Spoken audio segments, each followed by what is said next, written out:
Lights वापस on हुई और मैं अभी भी फ्रीज होकर खड़ी थी। प्रिंसिपल्स ऑफिस का डोर बंद था और हैना की लास्ट लाइन अभी भी मेरे दिमाग में घूम रही थी, इस बार मैं किसी को जाने नहीं दूंगी। उस मोमेंट मुझे समझ आ गया, एपिसोड 3 सिर्फ उसकी कहानी नहीं थी, अब उसका जजमेंट शुरू होने वाला था और हम नेक्स्ट थे। रूम 214 में हम 30 स्टूडेंट्स खड़े थे। जेसन और मार्क ऑलरेडी गायब थे।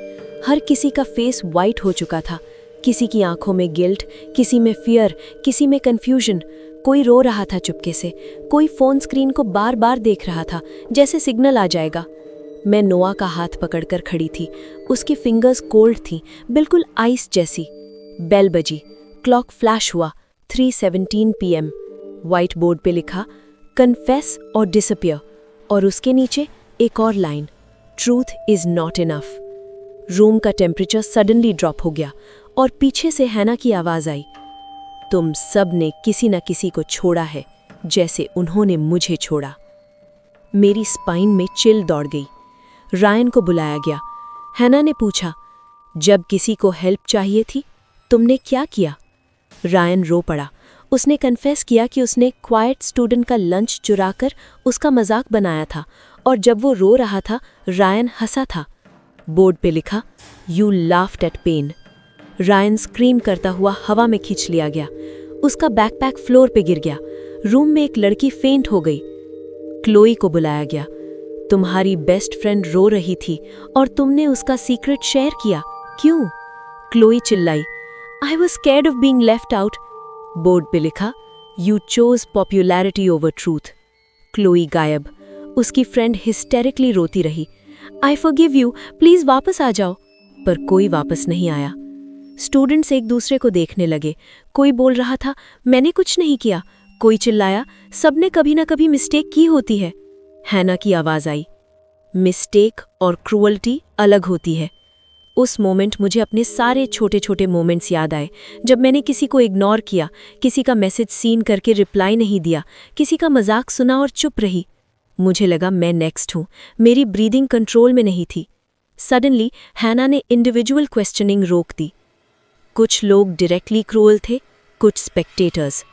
व्हाइट बोर्ड पे लिखा, they watched, they stayed silent.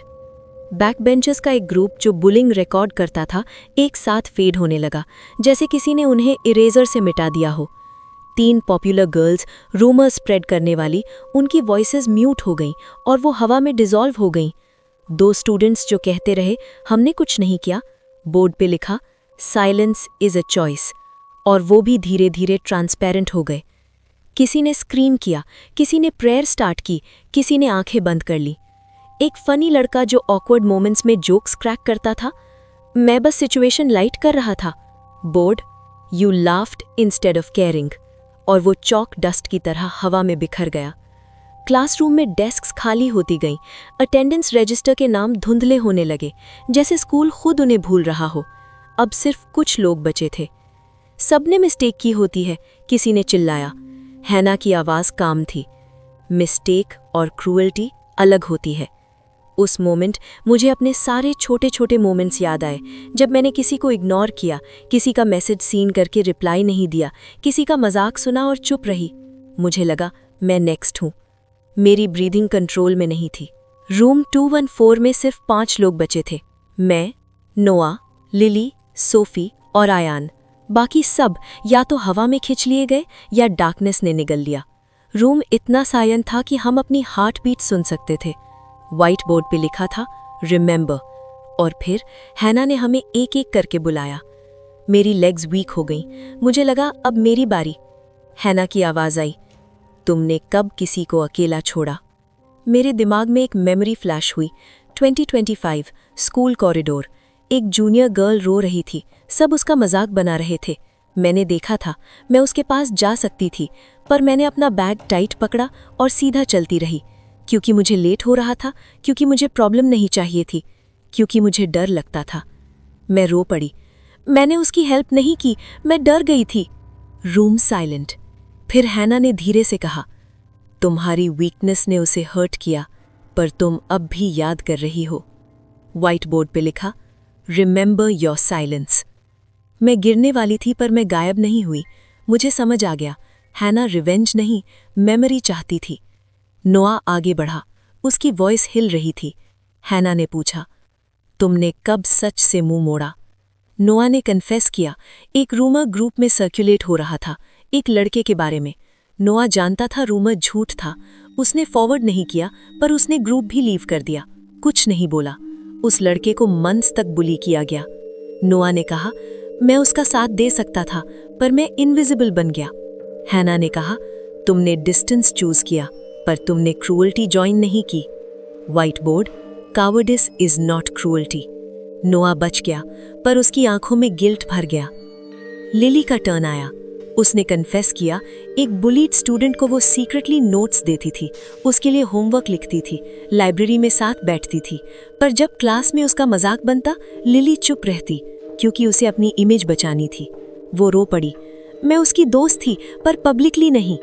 हैना ने कहा, फियर के बावजूद काइंडनेस, ये इनकम्प्लीट है, पर सच है। व्हाइट बोर्ड, हाफ करेज। लिली बच गई, पर वो टूट चुकी थी। सोफी की बॉडी शेक कर रही थी। उसने कहा, एक दिन सबने एक गर्ल के एक्सेंट का मजाक बनाया। सोफी भी हंसी। बाद में उसने मैसेज करके सॉरी बोला, पर नेक्स्ट डे फिर चुप रही। हैना ने पूछा, क्यों? सोफी बोली, मुझे लगा सॉरी इनफ है। हैना की आवाज हैवी हो गई। लर्निंग बिना एक्शन रिपीट होती है। White board, you learned too late. Sophie बच गई, पर उसकी आंखों में खौफ था। आयान ने सबसे ज्यादा स्ट्रांग रहने की कोशिश की। उसने कन्फेस किया, स्कूल इलेक्शन में एक पॉपुलर बॉय ने झूठ फैलाया। आयान ने प्रूफ कलेक्ट करके ट्रूथ एक्सपोज किया। उसको आइसोलेट किया गया, फ्रेंड्स छोड़ गए, पर उसने झूठ एक्सेप्ट नहीं किया। हैना ने कहा, ट्रूथ लोनली होता है। White board, you stood alone. Ayaan बच गया। Room silent. हम पांचों लोग रो रहे थे। शॉक, रिलीफ, गिल्ट, सब मिक्स। हैना की आवाज सॉफ्ट हो गई। तुम परफेक्ट नहीं हो, पर तुमने किसी की जिंदगी तोड़ने का फैसला नहीं लिया। व्हाइट बोर्ड पे लास्ट लाइन लिखी, रिमेंबर और रिपीट। लाइट्स फ्लैश हुई, डोर खुला, और नेक्स्ट सेकंड हम स्कूल के बाहर खड़े थे। Sirens, police, parents, media, real world.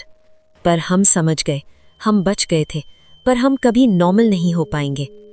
Sirens की आवाज पहली बार रियल वर्ल्ड जैसी लगी, पर दिल में जो आवाज चल रही थी वो उससे ज्यादा लाउड थी। स्कूल गेट के बाहर रेड ब्लू लाइट्स ब्लिंक कर रही थी। एम्बुलेंस डोर्स ओपन थे। पुलिस टेप हवा में हिल रही थी। पेरेंट्स भीड़ तोड़कर हम तक पहुंचने की कोशिश कर रहे थे। कोई चिल्लाया, मेरा बेटा कहाँ है? कोई रो रहा था, मेरी बेटी को देखा तुमने? उनकी आंखों में होप थी, और हमें पता था उनके क्वेश्चंस का आंसर हमारे पास नहीं था। मैं बस खड़ी थी, नंब। एक रिपोर्टर माइक लेकर मेरे सामने आ गया। What happened inside Jefferson Academy? Did you see the other students leave? Was it a prank? Camera flash हुआ। मुझे लगा रूम 214 की लाइट फिर फ्लिकर हुई। मैं चीखना चाहती थी, हमने कुछ नहीं किया, पर आवाज ही नहीं निकली। नेक्स्ट डे न्यूज चैनल्स पे हमारा नाम था, 5 survivors of Jefferson mystery, only witnesses speak. School management ने स्टेटमेंट दिया, students experienced mass hallucination due to stress. जैसे सब झूठ हो, जैसे हैना कभी थी ही नहीं, जैसे 27 मिसिंग स्टूडेंट्स हवा में घुल गए। पेरेंट्स का गुस्सा हम पर टूट पड़ा। मैसेजेस आए, तुमने कुछ छुपाया है, तुम बच कैसे गए, सच बताओ। मुझे लगा हैना की कहानी फिर दबाई जा रही है। बस इस बार हम भी उसके साथ दब रहे थे।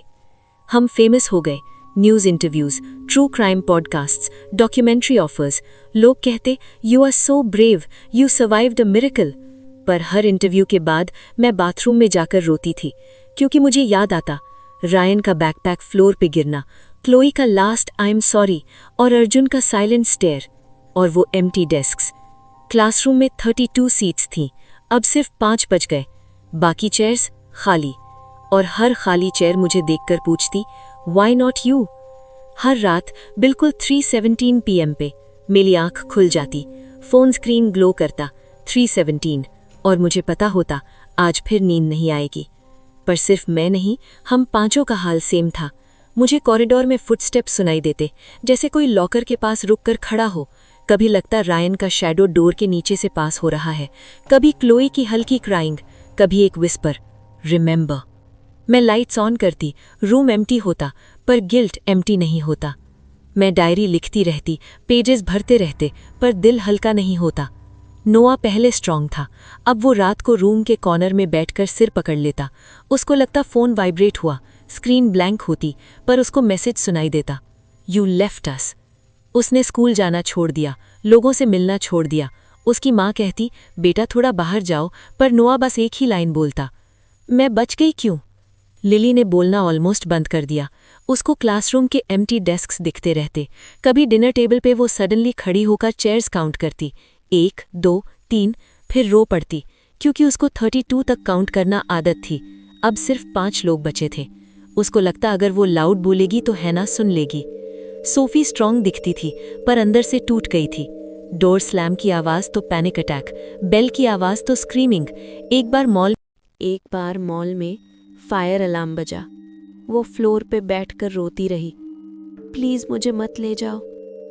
लोग कंफ्यूज थे, पर हम समझ गए, रूम 214 अभी भी उसके अंदर है।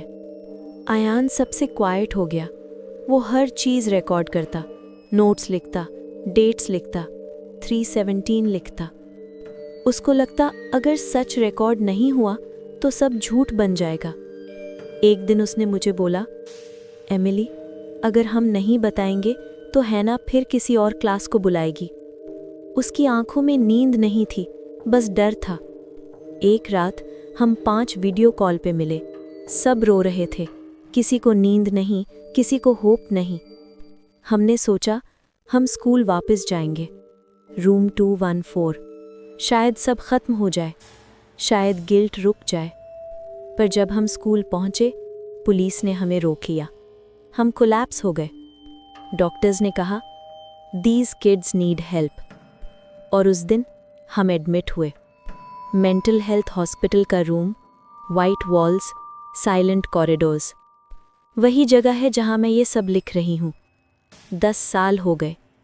हम जिंदा हैं, पर नॉर्मल नहीं। नोआ थेरेपी में स्लोली स्माइल सीख रहा है। लिली फिर से बोलना प्रैक्टिस कर रही है। सोफी लाउड साउंड से अब भी डर जाती है, पर ब्रीथ करना सीख गई है। आयान अब भी नोट्स लिखता है, पर अब होप भी लिखता है। और मैं ये स्टोरी लिख रही हूँ, ताकि कोई हैना को भूल ना जाए, ताकि कोई साइलेंस चूज ना करे, ताकि कोई स्टूडेंट अकेला ना रह जाए। अगर तुम ये सुन रहे हो, तो याद रखना, क्रूअल्टी सिर्फ गलत काम नहीं होता, कभी कभी चुप रहना भी होता है। हम बच गए, पर हम रोज जीना सीख रहे हैं। और हर रात जब क्लॉक 317 दिखाता है, मैं डायरी बंद करती हूँ और हैना के लिए एक प्रेयर बोलती हूँ। अगर आप यहाँ तक हमारे साथ रहे तो शुक्रिया। ये कहानी सिर्फ हॉरर नहीं थी, ये सच, गिल्ट और साइलेंस की कहानी थी। अब मैं आपसे पूछना चाहती हूँ, आप क्या सोचते हो? क्या हैना की कहानी यहीं ख़त्म हो गई, या फिर हिस्ट्री फिर रिपीट होगी किसी नए बैच के साथ? क्या रूम 214 फिर से खुलेगा, या सच फाइनली शांति पाएगा? अपनी थ्योरीज और थॉट्स कमेंट्स में ज़रूर लिखना, मैं सब पढ़ती हूँ, और शायद नेक्स्ट कहानी आपकी थ्योरी से शुरू हो।